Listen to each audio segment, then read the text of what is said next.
സംസ്ഥാനത്ത് ഇന്ന് ഒറ്റപ്പെട്ട ശക്തമായ മഴയ്ക്ക് സാധ്യതയുണ്ടെന്ന് കേന്ദ്ര കാലാവസ്ഥാ വകുപ്പിന്റെ മുന്നറിയിപ്പ്. പത്തനംതിട്ട, കോട്ടയം, ഇടുക്കി, മലപ്പുറം, വയനാട് ജില്ലകളിൽ യെല്ലോ അലർട്ട് പ്രഖ്യാപിച്ചു. കള്ളക്കടൽ പ്രതിഭാസത്തിന്റെ ഭാഗമായി തിരുവനന്തപുരം ജില്ലയുടെ തീരമേഖലയിൽ ഉയർന്ന തിരമാലയ്ക്കും കടലാക്രമണത്തിനും സാധ്യത. അലക്സ് റാം മുഹമ്മദ് തിരുവനന്തപുരം വിവരങ്ങളുമായി ചേരും. മലപ്പുറത്ത് നിന്ന് സമീർ ബിൻ കരീം, കോട്ടയത്ത് നിന്ന് ടോബി ജോൺസണും ചേരും. ആദ്യം അലക്സ് റാം മുഹമ്മദ് പൊതുവെയുള്ള കാലാവസ്ഥയുടെ കാര്യം നമ്മൾ വെളിപ്പെടുത്തും. Alex, good morning. അലക്സ്, തിരുവനന്തപുരത്ത് എങ്ങനെയാണ് പൊതുവെയുള്ള കാലാവസ്ഥയിൽ കാര്യമായ മാറ്റം ഇന്ന് പ്രതീക്ഷിക്കുന്നുണ്ടോ? ഇന്ന് കാര്യമായി മഴ പെയ്യുമെന്നാണല്ലോ സൂചന. വിവരങ്ങൾ. Good morning. സൂചിപ്പിച്ചതുപോലെ സംസ്ഥാനത്ത് ഒറ്റപ്പെട്ട ശക്തമായ മഴയ്ക്കുള്ള സാധ്യതയാണ് കേന്ദ്ര കാലാവസ്ഥാ വകുപ്പ് ഇന്നേ ദിവസം പ്രവചിച്ചിരിക്കുന്നത്. ആ തരത്തിലുള്ള മുന്നറിയിപ്പുകളാണ് നൽകിയിട്ടുള്ളത്. പത്തനംതിട്ട, കോട്ടയം, ഇടുക്കി, മലപ്പുറം, വയനാട് ജില്ലകളിൽ യെല്ലോ അലർട്ട് പ്രഖ്യാപിച്ചിട്ടുണ്ട്. ശക്തമായ മഴയ്ക്കുള്ള സാധ്യത ഈ 5 ജില്ലകളിലാണ് പ്രഖ്യാപിച്ചിരിക്കുന്നത്. 7 മുതൽ 11 സെൻറ്റിമീറ്റർ വരെ മഴ ഇവിടെ ലഭിക്കാമെന്നുള്ളതാണ് പ്രധാനപ്പെട്ട മുന്നറിയിപ്പ്. അതിൽ തന്നെ ശ്രദ്ധിക്കേണ്ട ഒരു കാര്യമുണ്ട് സ്കാൻ. പത്തനംതിട്ട, അതുപോലെ ഇടുക്കി, വയനാട് ജില്ലകളൊക്കെ മലയോര ജില്ലകളാണ്. ഒപ്പം ഈ മലപ്പുറത്തിൻ്റെ മലയോര മേഖലയിലടക്കം കഴിഞ്ഞ ദിവസങ്ങൾ കാര്യമായ മഴയുണ്ട്. വയനാട്ടിലും ഇടുക്കിയിലുമൊക്കെ കാര്യമായ മഴയുണ്ട്. പത്തനംതിട്ടയിലും നല്ല മഴയുണ്ട്. അവിടെയൊക്കെ പ്രത്യേക ശ്രദ്ധ വേണമെന്നുള്ളതാണ്. യെല്ലോ അലർട്ട് ആണെങ്കിൽ പോലും ഒരു ഓറഞ്ച് അലർട്ടിന് സമാനമായതോ അതല്ലെങ്കിൽ റെഡ് അലർട്ടിന് സമാനമായതോ ആയ ജാഗ്രത ആ മേഖലയിൽ തുടരേണ്ടതുണ്ട്. കഴിഞ്ഞ ദിവസങ്ങളിലൊക്കെയായി അതിതീവ്ര മഴ പെയ്ത ഇടങ്ങൾ കൂടിയാണ്. മണ്ണിടിച്ചിലിന്, ഉരുൾപൊട്ടലിനൊക്കെയുള്ള സാധ്യത ആ മേഖലയിൽ കൂടുതലാണ്. ഈ താഴ്ന്ന പ്രദേശങ്ങളിൽ വെള്ളക്കെട്ടുണ്ടാകാനൊക്കെയുള്ള സാധ്യത കൂടുതലാണ്. നദികളിലേക്കുള്ള ജലനിരപ്പ് വർദ്ധിച്ചിട്ടുണ്ട്. അതിനാൽ നദികളുടെ തീരങ്ങളിൽ താമസിക്കുന്നവർ പ്രത്യേക ജാഗ്രത പുലർത്തണമെന്ന് സംസ്ഥാന ദുരന്ത നിവാരണ അതോറിറ്റി അറിയിക്കുകയും ചെയ്യുന്നുണ്ട്. തീരവുമായി ബന്ധപ്പെട്ട് പ്രധാനപ്പെട്ട ജാഗ്രതാ മുന്നറിയിപ്പ് നൽകുന്നുണ്ട്. ഒന്ന്, തിരുവനന്തപുരത്ത് പൊഴിയൂർ മുതൽ കാപ്പിൽ വരെയുള്ള തീരമേഖലയിൽ കള്ളക്കടൽ പ്രതിഭാസത്തിന്റെ ഭാഗമായി ഉയർന്ന തിരമാലയ്ക്കും കടലാക്രമണത്തിനും സാധ്യതയുണ്ടെന്ന് ദേശീയ സമുദ്രസ്ഥിതി പഠന ഗവേഷണ കേന്ദ്രം അറിയിക്കുന്നുണ്ട്. തീരമേഖലയിൽ താമസിക്കുന്നവർ പ്രത്യേക ജാഗ്രത പാലിക്കണം. തിരുവനന്തപുരത്ത് പലയിടങ്ങളിലും കഴിഞ്ഞ ദിവസങ്ങളായി ഈ കടലാക്രമണം രൂക്ഷമായിരുന്നു. അതിനാൽ തീരദേശവാസികൾ ജാഗ്രത പാലിക്കണമെന്നുള്ളതാണ് പ്രധാനപ്പെട്ട മുന്നറിയിപ്പ്. ശക്തമായ കാറ്റിനും മോശം കാലാവസ്ഥയ്ക്കും സാധ്യതയുള്ളതിനാൽ കേരള, കർണാടക, ലക്ഷദ്വീപ് തീരങ്ങളിൽ ഏർപ്പെടുത്തിയ മത്സ്യബന്ധനത്തിനുള്ള വിലക്ക് ഇപ്പോഴും തുടരുന്നുണ്ട്. ഈ മഴയ്ക്കൊപ്പം ശക്തമായ കാറ്റിന് കൂടി സാധ്യതയുണ്ട്. പലയിടങ്ങളിലും മരങ്ങൾ വീണുള്ള അപകടങ്ങൾ റിപ്പോർട്ട് ചെയ്യുന്നുണ്ട്. അതിനാൽ ശക്തമായ ജാഗ്രത പാലിക്കണമെന്നാണ് സംസ്ഥാന ദുരന്ത നിവാരണ അതോറിറ്റി അറിയിക്കുന്നത്. പ്രധാനമായും മഴ കനക്കാൻ കാരണമായി പറയുന്നത് ഈ സൗരാഷ്ട്ര, കച്ചിന് സമീപം വടക്ക് കിഴക്കൻ അറബിക്കടലിൽ ഒരു ന്യൂനമർദ്ദം രൂപപ്പെട്ടിട്ടുണ്ട്. സമാനമായി തന്നെ തെക്ക് പടിഞ്ഞാറൻ ബംഗാൾ ഉൾക്കടലിൽ ഒരു ചക്രവാത ചുഴിയുമുണ്ട്. ഇതിൻ്റെ സ്വാധീനമാണ് സംസ്ഥാനത്ത് ഈ മഴ ഇങ്ങനെ ശക്തമാകാൻ കാരണം. തിരുവനന്തപുരത്തെ പറ്റി അങ്ങ് ചോദിച്ചു. തിരുവനന്തപുരത്ത് മഴ ഇന്നലെ രാത്രി മുതൽ പെയ്യുകയാണ്. പക്ഷേ തിരുവനന്തപുരം ജില്ലയിൽ ഇന്നലെയോ ഇന്ന് പ്രത്യേകിച്ച് മഴ അലേർട്ടുകളില്ല, മുന്നറിയിപ്പുകൾ ഉണ്ടായിരുന്നില്ല. ഇന്നൊന്നും തിരുവനന്തപുരത്ത് പ്രത്യേക മഴ മുന്നറിയിപ്പുകളില്ല. പക്ഷേ രാത്രി മുതൽ പെയ്യുന്ന മഴ ഇങ്ങനെ ഇടവിട്ട് തുടരുകയാണ് തിരുവനന്തപുരം ജില്ലയിൽ. തിരുവനന്തപുരത്തിൻ്റെ മലയോര മേഖലയിലൊക്കെ രാത്രിയും ഇന്ന് പുലർച്ചെയുമൊക്കെ നല്ല മഴ ലഭിക്കുന്നുണ്ട്. അതിനാൽ മഴ അലേർട്ട് ഇല്ല എങ്കിൽ പോലും ചില ജില്ലകളിൽ ഇത്തരത്തിൽ മഴ പെയ്യാനുള്ള സാധ്യതയുണ്ട്, ഇടവിട്ട മഴ തുടരാനുള്ള സാധ്യതയുണ്ട്. ഒരുപക്ഷെ നാളെ മുതൽ മഴയുടെ ഈ തീവ്രത കുറഞ്ഞേക്കും. അലക്സ് റാം മുഹമ്മദാണ് വിവരങ്ങൾ നൽകിയത്. ഇനി മലപ്പുറത്തേക്ക് സമീർ ബിൻ കരീം നമുക്കൊപ്പം ചേരുന്നു. Good morning Sameer. അവിടെ മലപ്പുറം ജില്ലയിൽ പൊതുവെ എങ്ങനെയാണ്? ഇപ്പോൾ മഴയുണ്ടോ? പൊതുവെയുള്ള കാലാവസ്ഥ എങ്ങനെയാണ്? അവിടെ ഒറ്റപ്പെട്ട മഴയ്ക്ക് സാധ്യതയുണ്ടെന്നാണോ കാലാവസ്ഥാ മുന്നറിയിപ്പ്?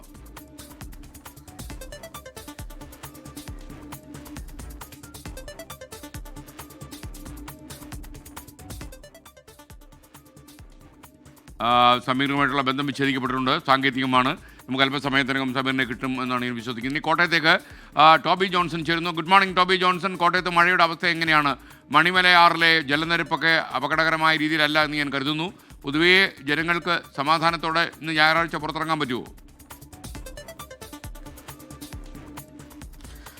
ഗുഡ് മോർണിംഗ് എസ്കേൻ. ഇന്ന് പുലർച്ചെ അല്പം ആശ്വാസമുണ്ട് എന്ന് വേണമെങ്കിൽ നമുക്ക് പറയാം. പക്ഷേ താഴ്ന്ന പ്രദേശങ്ങളിലാണ് വലിയ ദുരിതമുള്ളത്. അത് കഴിഞ്ഞ ദിവസങ്ങളിലൊക്കെ പെയ്ത ആ മഴയുടെ വെള്ളം 2 നദികളിലൂടെയും, മണിമലയാറ്റിലൂടെയും അതുപോലെ തന്നെ മീനച്ചിലാറ്റിലൂടെയും ഒഴുകി താഴ്ന്ന പ്രദേശങ്ങളിലേക്ക് എത്തുന്നു. മണിമലയാറ്റിലൂടെ ഒഴുകുന്ന വെള്ളം നമുക്കറിയാവുന്ന പോലെ കുട്ടനാട്ടിലേക്കാണ് എത്തുന്നത്.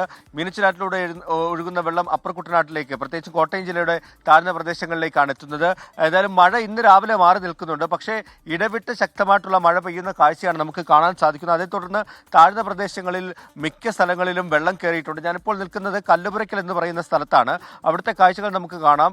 റോഡിലൊക്കെ വെള്ളം കയറി കിടക്കുകയാണ്. അതുപോലെ തന്നെ പല വീടുകളിലും വെള്ളം കയറിയിട്ടുണ്ട്. കഴിഞ്ഞ ഒരാഴ്ചയോളമായിട്ട് ഈ ഒരു അവസ്ഥയാണ്. മെയ് അവസാനം മുതൽ തുടങ്ങിയ ആ ഒരു മഴയുടെ ദുരിതം ഇപ്പോഴും അവസാനിക്കുന്നില്ല എന്ന് തന്നെ വേണമെങ്കിൽ നമുക്ക് പറയാൻ സാധിക്കും. അന്ന് മുതൽ ഈ താഴ്ന്ന പ്രദേശങ്ങളിൽ വെള്ളം കെട്ടി നിൽക്കുകയാണ്. അതിനുള്ളൊരു പ്രധാനപ്പെട്ട കാരണം കായലിലേക്ക് വെള്ളം എടുക്കുന്നില്ല എന്നുള്ളതാണ്. വലിയ ചർച്ചകൾ നടക്കുന്നുണ്ട്. വേമ്പനാട്ട് കായലിന്റെ ആഴം കൂട്ടുന്നതുമായി ബന്ധപ്പെട്ട് കടലിലേക്ക് വെള്ളം എടുക്കുന്നില്ല എന്നുള്ള കാര്യവും പറയുന്നുണ്ട്.